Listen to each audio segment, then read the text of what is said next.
Hello everybody, welcome back. Hopefully you've joined us because you saw the first video where Kiran and I said that we were going to reread the Dark Materials trilogy, and we're here to talk about Book 1, Northern Lights. Where to begin? I don't even know where to begin. Here's the book. I've actually had to steal this back from my family because I've started reading it to my children. Because I enjoyed it so much and I want them to enjoy it too. So that's the first good thing, I suppose, isn't That it? was going to be my first question is, did you enjoy it? Okay, Or was so I going to have to kick you out of my house? I did enjoy it. I really enjoyed it. I don't know how you could not enjoy that book, actually, because, I mean, let's be honest, I'm not a child and I don't read a lot of fantasy stuff. So I read this kind of thing because of my children now. When these books first came out, they wouldn't have been an obvious book for me to read, and that's probably why I didn't read them. I read sort of, poncy literary fiction mainly. But what's not to like? I mean, it's just, you are thrown straight in there, no explanation, just into this completely strange world. And that's what I particularly loved about it, actually, was that there was no explanation. Yes, that's what I think Pullman does so well in these books in particular, is sometimes a bit later on he gets a bit exposition-y, but by then you're dying for answers, so you just don't care. So because you're just thrown in at this enormous pace with the action from the beginning, and later on the characters sometimes have these long conversations about sort of explaining the complex concepts that are going on, Yeah. and you just don't mind, because by then you just need to know what the hell is going on. Exactly. I'm going to have a sip of my tea. If you haven't got tea, go and get some tea. Like, press pause, come back, it's fine. We're having a nice relaxed chat. The thing that is weird about it is that I have this awareness, I suppose, of the books because of the plays that happened at the National Theatre, because I happened to be working there at the time, so I sort of saw that going on. So I had this awareness of what demons were and sort of that idea. Whereas if you're reading the book cold, presumably you don't. Maybe this is so part of our culture now that people do understand it, but I can imagine if you were that first tranche of readers coming to it, how long did it take you to work out what the hell was going on and what demons were? Well, I read it when I was 10 and I hadn't heard anything about the book before then. So first of all I thought, oh, talking animals, cool. And then slowly it started to dawn on me exactly what a demon was. And I so wanted one of my own. And I didn't question it at all. I wasn't like, oh, that's a little weird. It didn't pull me up. It just made so much sense. And it was so integral to the underpinning of the world that you just accept it. And that's what Pullman's so great at making you do. You just accept the impossible things because it's so convincing and sort of lush and draws you in so instantly. If you're watching this video, I want to see in the comments how long did it take you to work out what a demon was, or indeed what was going on. I have to say that obviously this book is very much focused on Lara as a character, and that's the other great strength for me, because Lara as a character is brilliant, because she is sort of feisty and funny and interesting. I think that sort of female readers reading it would immediately kind of go, what a brilliant person and what a great heroine, but also boys reading it too would be like, yeah, she's kind of cool, you'd want to hang out with her because she is, she's sort of fights and she's into adventure as she lies amazingly throughout the book. Yes.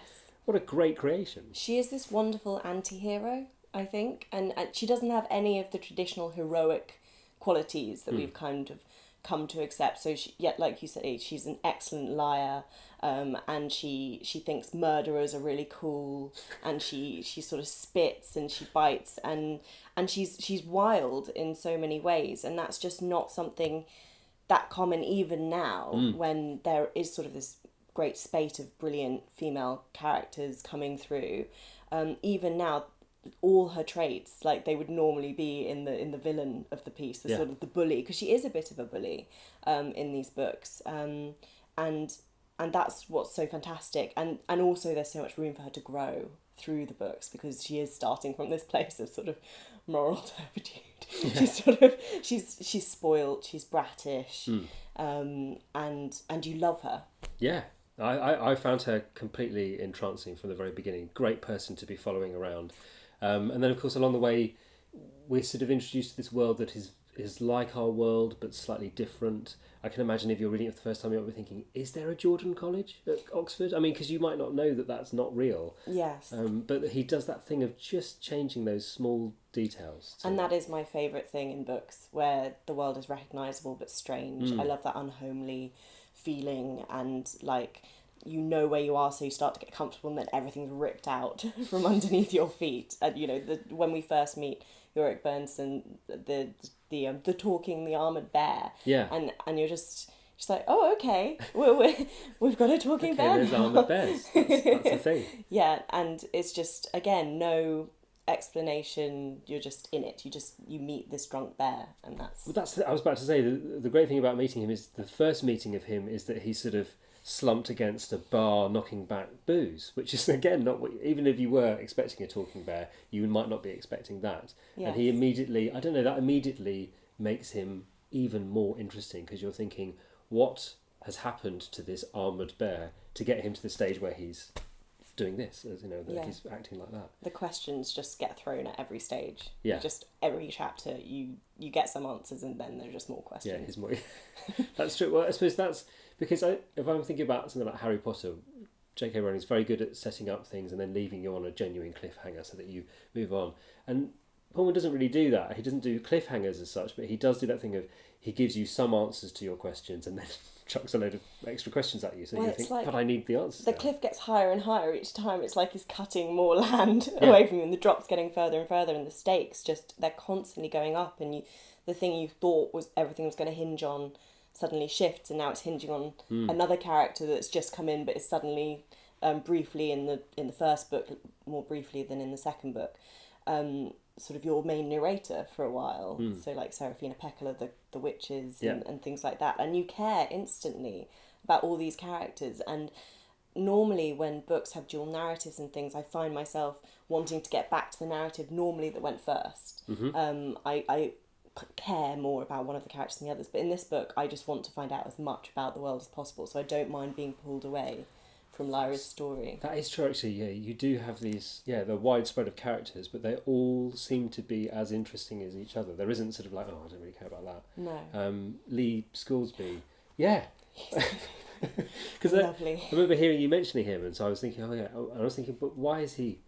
How is he going to be interesting? But he somehow is, he's wonderful. And Hester, his demon, I think they're possibly my favourite characters. I think they're so wonderful. Controversial. So in the comments, it'd be lovely to hear from you. If you've been reading this for the first time, as I have, what are the things that have really stood out for you? If you've been rereading it, as Kiran has, what has that experience been like? Has it been as exciting as it was the first time, or have you found new things, new layers? I mean, what do you find as a rereader? What keeps you interested?